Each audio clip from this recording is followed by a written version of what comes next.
Hello students and welcome to the PSBI. तो students हम लोग कक्षा 8वीं की जो है हमारा साइंस का बुक है जो पारक प्रकाशन की पुस्तक है उसका हम लोग चैप्टर 1 पढ़ रहे थे। और पिछली क्लास में हम लोगों ने जो है इरिगेशन के बारे में जाना था समझा था। तो इस क्लास में हम लोग उसके आगे का जो टॉपिक है स्टूडेंट्स उसको हम लोग कवर करेंगे।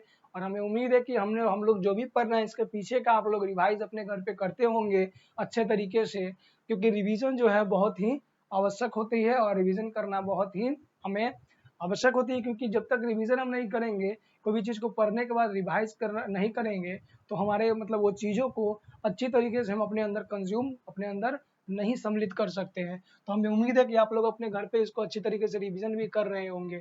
तो चलिए आज की इस बेहतरीन सी क्लास को, बेहतरीन सी कक्षा को हम लोग स्टार्ट करते हैं और शुरुआत करते हैं हमारा एक नया टॉपिक जो हमारा चैप्टर 1 है। उस चैप्टर 1 को जो हम लोग पढ़ रहे हैं फूड प्रोडक्शन एंड मैनेजमेंट, यानी कि जो फूड प्रोडक्ट मतलब भोज्य पदार्थ की जो उत्पादन करना और उसका रख रखाव के बारे में जो पढ़ रहे हैं। तो इसमें अभी हम लोग सिंचाई के कड़ी में आ चुके हैं कि सिंचाई जो है उसको हम लोग पढ़ रहे थे। तो हमारा आज तो जो है हमारा टॉपिक होगा 8.1, यहाँ से पढ़ने वाले हैं care in the irrigation of a crop. मतलब कि इससे पहले इरिगेशन आपको बताए थे, लेकिन एक बार जो भी स्टूडेंट मतलब भूल गए होंगे या फिर माइंड में नहीं हो तो इससे पहले इरिगेशन केयर के बारे में पढ़ने से पहले इरिगेशन को हम लोग समझ लेते हैं कि सिंचाई होती क्या है और सिंचाई का क्या महत्व है। तो सिंचाई हम आपको बताए थे कि सिंचाई क्या होता है। आइए देख लेते हैं कि सिंचाई क्या होता है। तो यहाँ supplying water to crops by artificial method is known as irrigation. मतलब कि जल की जो सप्लाई होती है, जो जल की जो सप्लाई हम अपने खेत में करते हैं और वो जो तरीका होगा हमारा आर्टिफिशियल होगा, यानी कि कृत्रिम रूप से मतलब बनावटी तरीके से अपने माध्यम से जो हम जल को अपने खेत में पहुंचाएंगे और सिंचाई करेंगे उसे हम बोलेंगे इरिगेशन, यानी कि सिंचाई बोला जाएगा। ठीक है, अब हम लोग को जो पढ़ना था हमारा टॉपिक है care in irrigation of crops. जब हम सिंचाई करेंगे अपने खेत को, जब अपने खेत को सिंचाई करेंगे तो सिंचाई के क्रम में हमारा जो खेत में लगा हुआ जो फसल है, जो क्रॉप्स है, जो फसल है, उसको उसमें क्या क्या चीज़ों की सावधानियां बरतनी होंगी। ठीक है, तो आइए अपने इस बेहतरीन से टॉपिक को स्टार्ट करते हैं और शुरुआत करते हैं आज की इस क्लास का। बताया गया यहाँ से कि a crop need to be irrigated with the right amount of water. मतलब हमारा जो खेत में जो फसल होती है उस सभी फसल का कुछ अलग अलग मात्रा में जल की आवश्यकता होती है। मतलब कि धान में कुछ अलग मात्रा में जल की आवश्यकता होगी, गेहूं में अलग मात्रा में, मक्का में अलग मात्रा में जल की आवश्यकता होगी। मतलब जितने भी अलग अलग प्रकार के फसल है उन सभी को जल की आपूर्ति, जल की जो मात्रा होती है उसको सबको अलग अलग अमाउंट में जल चाहिए। ठीक है, तो वो जो मात्रा में चाहिए उसको हमको उसी राइट अमाउंट में हमको देना होगा, जो मात्रा उसको चाहिए उसी सही मात्रा में। ऐसा ना हो कि गेहूं को ज्यादा होता है तो उसको हम कम पानी दे दे, धान को ज्यादा होता है उसको कम पानी दे दे, तो ऐसा नहीं करना है। If too little water is use to roots of the plant grow towards the surface of the ground with their root near the surface, the plant may be killed in a hot dry spell of a weather। ठीक है, अब यहाँ पे कहा गया है if too little water is use to root of the plant grow towards the surface of the ground. अब जो मतलब बहुत ही कम मात्रा में जो जल की आवश्यकता होती है वो ऐसे पौधे में होती है जिनका जो जड़ होता है वो भूमि से क्या होता है, थोड़ा ऊपर की ओर होता है। ठीक है, और जल की अधिक मात्रा होती है जो क्या होता है, जिसकी जड़ नीचे होती है तो उसको जल ज्यादा चाहिए कि ज्यादा जमीन तक पानी नीचे तक पहुंच पाए। ठीक है, और उसे उसके जिसका सरफेस पे रहता है ना जल, उसको क्या हो जाएगा, अगर जल की मात्रा नहीं देंगे तो वो क्या हो जाएगा, हॉट और ड्राई के कारण क्या होगा, वो जो फसल होगी वो मर जाएगी, उसकी मृत्यु होगा। If too much water is put on a field it may not absorb any more and the get flooded. अब देखो कहा है कि अगर किसी भी खेत में हम लोग अधिक मात्रा में जल को अगर दे देते हैं, अधिक मात्रा में अगर जल को उसमें रख देते तो क्या होगा, उसको एब्जॉर्ब नहीं कर पाएगा और वो बाढ़ की तरह वो क्या हो जाएगा, बह जाएगा, वो जो पानी है हमारे खेत से बह जाएगा। ठीक है, this condition is known as water logging. ठीक है, लॉगिंग। अब ये जो कंडीशन होता है जब हम किसी भी खेत में ज्यादा मात्रा में पानी दे देंगे और वो क्या हो जाता है, बाढ़ के जैसा बह जाएगा। ठीक है, तो उसको हम लोग बोलेंगे, क्या बोलेंगे, वाटर लॉजिंग बोलेंगे। ठीक है, plants in the water logged soil will be die as their root do not get air।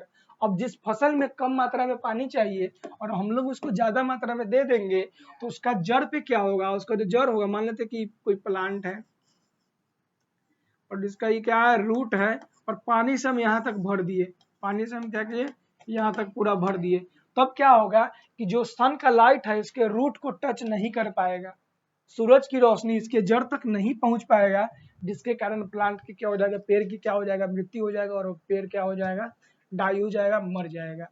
ठीक है। Continue water logging increase the slightly of the soil and the make it infertile। अब जब ज्यादा मात्रा में पानी डालेंगे ना तो क्या हो जाएगा, उसकी मिट्टी को जो होगा एक जगह से दूसरी जगह खसका करके उसके ऊपर का जो भी मिनरल होगा उसको एक जगह से दूसरी जगह ले जाया जाएगा, जिससे क्या हो जाएगा, हमारा भूमि जो होगा, हमारा जो खेत होगा, हमारा जो मिट्टी होगा, उसकी उर्वरकता पे प्रभाव पड़ेगा और उसकी उर्वरकता क्या हो जाएगी, कम हो जाएगी, डाउन हो जाएगा। ठीक है। A good farmer must know how much water he should put on the soil for a particular crops। और जो अच्छे किसान होते हैं, ठीक है, जो अच्छे किसान होते हैं उनको पता होता है कि किस फसल में, ठीक है, जो अच्छे किसान होते हैं उनको पता होता है कि किस फसल में कितनी मात्रा में जल की आवश्यकता होगी, वो उतना उनको डालते हैं। ठीक है, अच्छे किसान ये काम करते हैं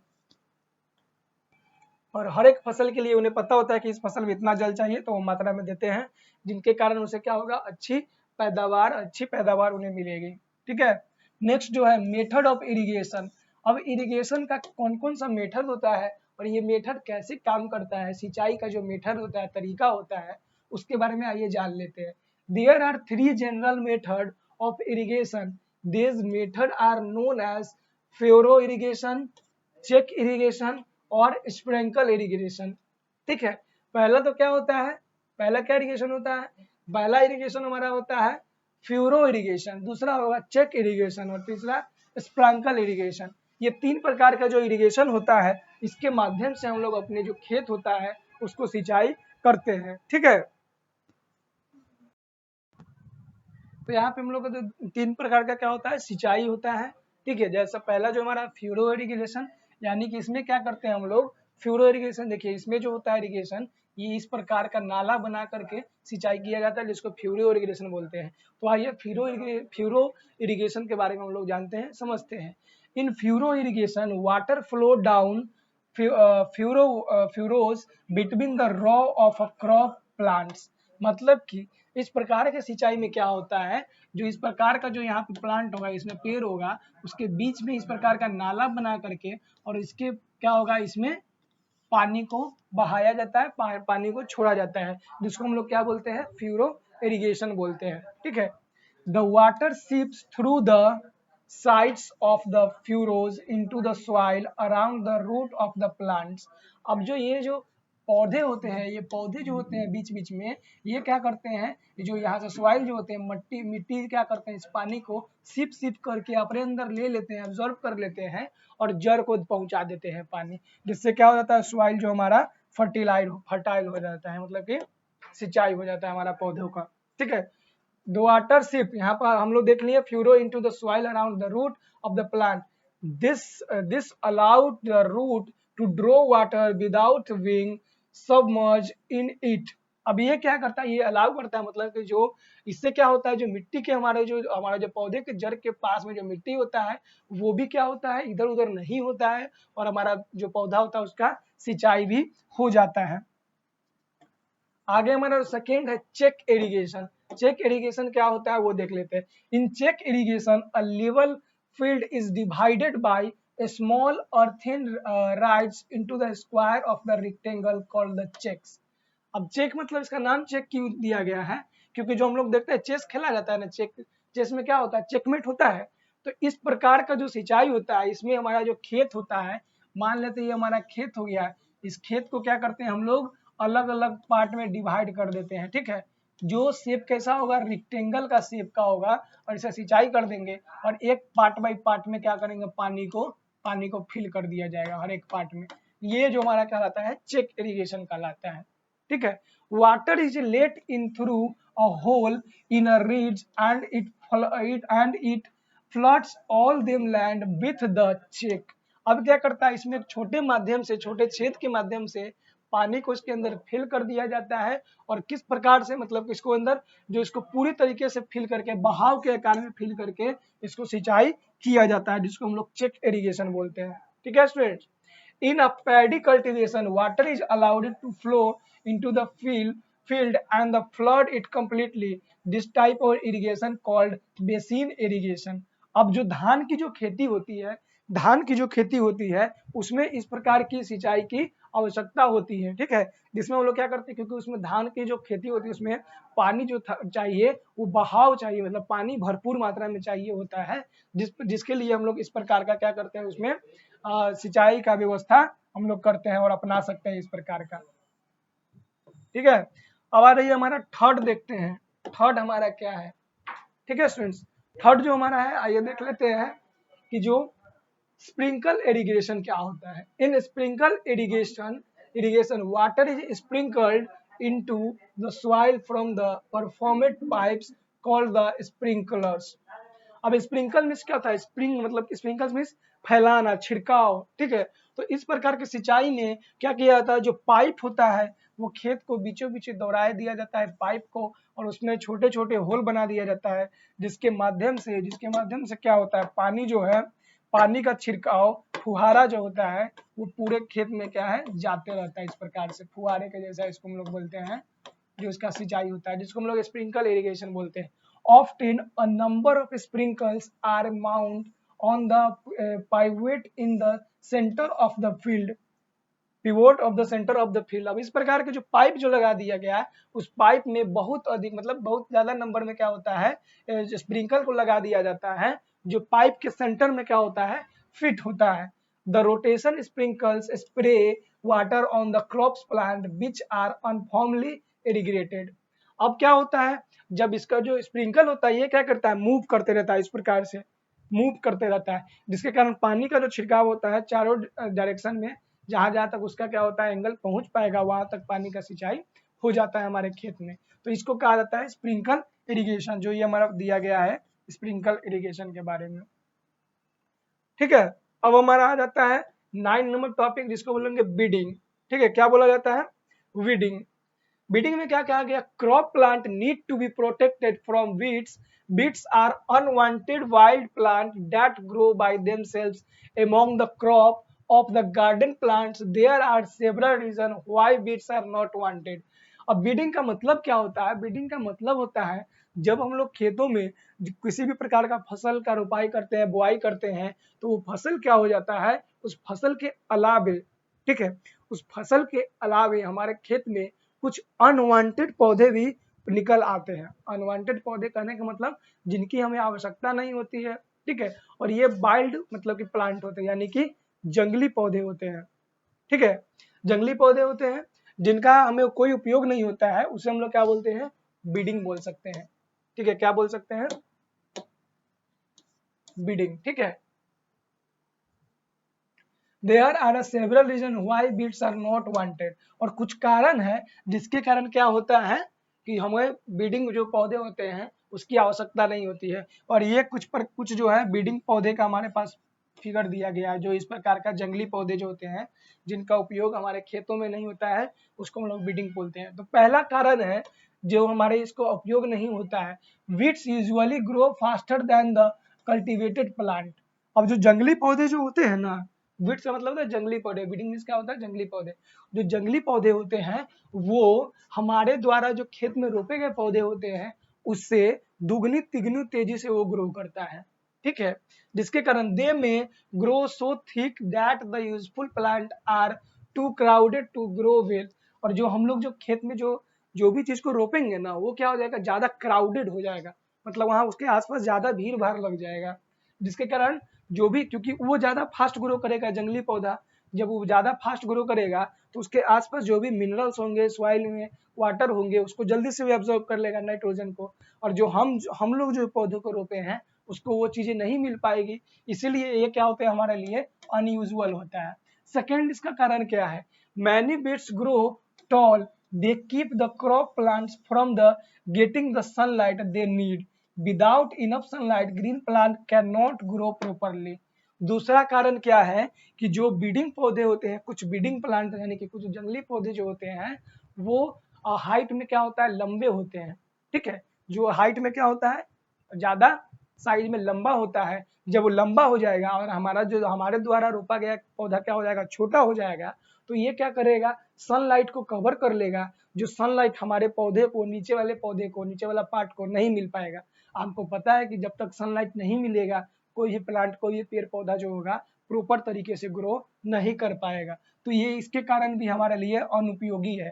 ठीक है, तीसरा इसका कारण क्या है, आइए देखते हैं। तीसरा कारण, weeds take water and minerals from the soil. जो बीट्स होता है, जो जंगली पौधा होता है, तो वो भी तो भैया क्या करेगा, वो भी तो क्या करेगा, वही सॉइल से ना, मतलब कि मिट्टी से वाटर लेगा, मिनरल्स लेगा, जिससे हमारा पौधा लेगा। ठीक है, they may take in so much that crop plants do not get all they need. और जिसके कारण जो हमारे द्वारा रोपा गया जो पौधा होगा, वो पौधा अच्छी तरीके से सॉइल से वाटर और मिनरल्स नहीं ले पाएंगे। और वो जो वाटर मिनरल्स कौन ले लेगा, बीडिंग पौधा ले लेगा। ठीक है, बीड्स ले लेगा, यानी जंगली पौधा ले लेगा। ठीक है, चौथा कारण है, सम बीड्स और their seeds are poisonous, they may be take animals that eat them fall sick. अब कुछ जो जंगली पौधे होते हैं जिनके बीज और फल जो होते हैं वो जहरीले होते हैं, पॉइजनस होते हैं। क्या होते हैं, जहरीले होते हैं। और जब भी कोई चिड़िया, जब भी कोई एनिमल उसको क्या करता है, खाएगा, उसके संपर्क में आएगा, तो वो क्या हो जाएगा, बीमार भी हो सकता है और उसकी मृत्यु भी हो जाएगा। जिसके कारण से क्या है, इन सभी कारणों से जो बीडिंग होते हैं, जो बीडिंग प्लांट होते हैं, यानी कि जो जंगली पौधे होते हैं, हमारे खेतों के लिए और हमारे लिए भी अनावश्यक होते हैं। ठीक है, यहाँ तक किसी को कोई दिक्कत नहीं होना चाहिए। आगे चलते हैं हम सब। आगे कहा गया getting read of weeds, ride of weeds, मतलब कि अब जो जंगली पौधा हमारे खेतों में आएगा उसे अपने खेतों से दूर करने का, अपने खेतों से निकालने का क्या क्या तरीका हो सकता है और उसे कैसे हम लोग निकालेंगे, उसके बारे में आगे हम लोग को पढ़ना है। ठीक है, weeds have to be got rid of before they will produce seeds. अब जो हमारे खेतों में जो बीट्स यानी जो जंगली पौधे लगे हुए हैं उन्हें हमें निकालने की आवश्यकता होगी। जब तक कि उसके अंदर बीज नहीं बना है, उस बीज लगने से पहले उसे हम अपने खेत से निकाल करके बाहर फेंकना होगा। क्योंकि जब उसके अंदर बीज लग जाएगा तो बीज क्या हो जाएगा, फिर से वो बीज हमारे खेतों के अंदर आएगा, तो एक जंगली पौधा से बहुत सारा जंगली प्लांट बन जाएगा। इसीलिए जो हमारा जंगली पौधा होता है उसे बीज लगने से पहले हमारे खेतों से निकाल करके फेंकना आवश्यक होता है। ठीक है, if this is not done more weeds will grow. अगर ऐसा हम लोग नहीं करेंगे तो हमारे खेत में क्या हो जाएगा, और भी जंगली पौधे और भी बीट्स क्या हो जाएंगे, ग्रो हो जाएंगे। ठीक है, if this is not done more beads will be grow. The operation of getting rid of beads is called weeding. ठीक है, अब जो ऑपरेशन, इसके लिए हम लोग कुछ ऑपरेशन चलाएंगे, कुछ अभियान चलाएंगे अपने खेतों के ऊपर, मतलब कुछ कार्य करेंगे जो जो क्या कहलाएगा, वो बीडिंग कहलाएगा। जब हम लोग अपने खेतों से जंगली पौधे को निकाल करके बाहर फेंकने के लिए कुछ कार्य को करेंगे और वो जो प्रक्रिया होगा उस प्रक्रिया को क्या कहेंगे, बीडिंग बोलेंगे। ठीक है, in small fields weeding can be done manually. जब हमारे पास छोटा खेत होता है ना, जब मान लेते हैं छोटा खेत होगा तो उसमें तो हम लोग मैनुअली हाथ से चुन के, हाथ से जो पता करके कि ये क्या है, जंगली पौधा है, वीड्स है, तो उसको हम लोग हाथ से चुन करके फेंक देंगे। लेकिन जब भी बड़ा बड़ा जब खेत का बात आएगा, बड़ा बड़ा फील्ड का बात आएगा, 1 एकड़ 2 एकड़ 10 एकड़ 20 एकड़, तो उसमें हमको तो पॉसिबल नहीं है कि हाथ से हम लोग उसको चुन करके क्या कर सकते हैं, उखाड़ करके फेंक सकते हैं। उसके लिए क्या चाहिए, कुछ खास प्रकार की तकनीक की आवश्यकता होगी जो इस काम को हमें करने में जल्दी से जल्दी मदद करेगी। तो आइए उसके बारे में जानते हैं कि वो क्या क्या चीजें, क्या क्या तकनीक हो सकती है जिससे हम लोग क्या करेंगे, जंगली पौधों को अपने खेतों से दूर कर पाएंगे। ठीक है, the weeds are pulled out by the hand और removed by using a trowel और small tool with a curve blade. जब भी हमारा छोटे खेत से हमको बीट्स को, जंगली पौधे को निकालना होगा तो हम लोग मैनुअली हाथ से उखाड़ करके उसको फेंक सकते हैं, या फिर छोटे क्या होते हैं टूल, जो इस प्रकार का टूल होता है जिसके नीचे एक ब्लेड लगा हुआ होता है, इस प्रकार के टूल से हम लोग क्या कर सकते हैं, इसको निकाल करके फेंक सकते हैं। ठीक है, इस प्रकार के टूल से क्या कर सकते हैं, निकाल करके फेंक सकते हैं। लेकिन in bigger fields weeding is done mechanically using a hoe or a harrow. लेकिन कि जब बड़ा प्रकार का खेत के बात आएगा, जब बड़ा प्रकार का फील्ड में हमें क्या करना होगा, बीडिंग करना पड़ेगा, तो उसके लिए हमें दो प्रकार की मशीनों की आवश्यकता होगी। जो क्या होगा, मैकेनिकली मतलब मशीन होगी, जिसमें से एक हो जाएगा होई और एक हो जाएगा हैरो। ठीक है, इस प्रकार का होई होता है और इस प्रकार का हैरो होता है, जिसका माध्यम से हम लोग क्या करेंगे, जिसके माध्यम से खेतों से जंगली पौधे को हम लोग दूर भगा सकते हैं। A hoe is a tool with a long handle and a blade designed to pull out beets. अब होई जो होता है, ठीक है, होई होई क्या होता है, एक प्रकार का इस प्रकार का टूल होता है। ऊपर से क्या होता है, एक हैंडल होता है और नीचे में एक ब्लेड, कर्व ब्लेड लगा हुआ होता है, जिसके माध्यम से खेत से हम लोग उसको निकाल करके बीट्स को फेंक सकते हैं। It also use for breaking up the soil in gardens, और इसका यूज हम लोग गार्डन्स यानी अपना छोटे छोटे जो गार्डन्स होते हैं उसमें मिट्टियों को, जो सॉइल होता है उसको ब्रेक करना मतलब छोटे छोटे टुकड़ों में तोड़ने के लिए भी इस्तेमाल करते हैं। ठीक है, the harrow is a heavy farm with the sharp metal point or disc. It is the dragged overland when it uproots weeds like a comb। ठीक है, अब जो इस प्रकार का जो है क्या होता है, हैरो, ये बड़े खेत में उपयोग किया जाता है। और ये जो होता है इसके नीचे में क्या होता है, हल जैसा, जिस प्रकार का हल होता था एक कंघी के जैसा इसके नीचे में लगा हुआ होता है, जो जंगली पौधों के लिए कंघी की तरह उखाड़ करके फेंकने का काम करती है हैरो। ठीक है स्टूडेंट, यहाँ तक आप सभी को समझ में आया। When it upwards beats like a comb, weeds के लिए किसके जैसा है, कॉम्ब यानी कि कंघी के जैसा होता है, कार्य करता है जंगली पौधों के लिए। ठीक है, तो आज के इस लेक्चर वीडियो में हम लोग यहीं तक पढ़ेंगे, फिर मिलते हैं अपने नए वीडियो में। ठीक है, तो हमें उम्मीद है कि आपको यहाँ तक अच्छे तरीके से समझ में आया होगा। अगर समझ में आया तो घर पे भी इसको क्या करना है, थोड़ा सा रिवीजन करना है बुक को, और जो भी इंपॉर्टेंट पॉइंट्स है उसको अपने बुक में टिक करके, ठीक है, अपने बुक में उसको टिक करना है, और टिक करने के बाद क्या करना है, उसकी रिवाइज करना है। ठीक है, तो आज की इस लेक्चर वीडियो में हम लोगों ने क्या क्या देखा, तो हम लोगों ने पहला देखा कि जो बीट्स क्या होते हैं, जंगली पौधे क्या होते हैं, उससे नुकसान क्या क्या होता है। अब नुकसान होता है तो उसको हटाएंगे कैसे अपने खेतों से, उसकी प्रक्रिया को देखे हैं। फिर हम लोग देखे हैं इरिगेशन के बारे में, यानी सिंचाई के बारे में, यानी कि जो हमारा खेत में जो पानी वानी पटाएंगे, जो वो पानी किस माध्यम से, जब हम लोग कृत्रिम तरीके से अपने खेत को इरिगेट करेंगे, सिंचाई करेंगे, और वो तरीका क्या होगा, कृत्रिम मतलब कि मैन मेड होगा, तो वो क्या कहलाएगा, इरिगेशन कहलाएगा। उसके बाद हम लोगों ने देखे कि इरिगेशन जो होता है वो 3 मेथड से होता है, 3 मेथड से होता है।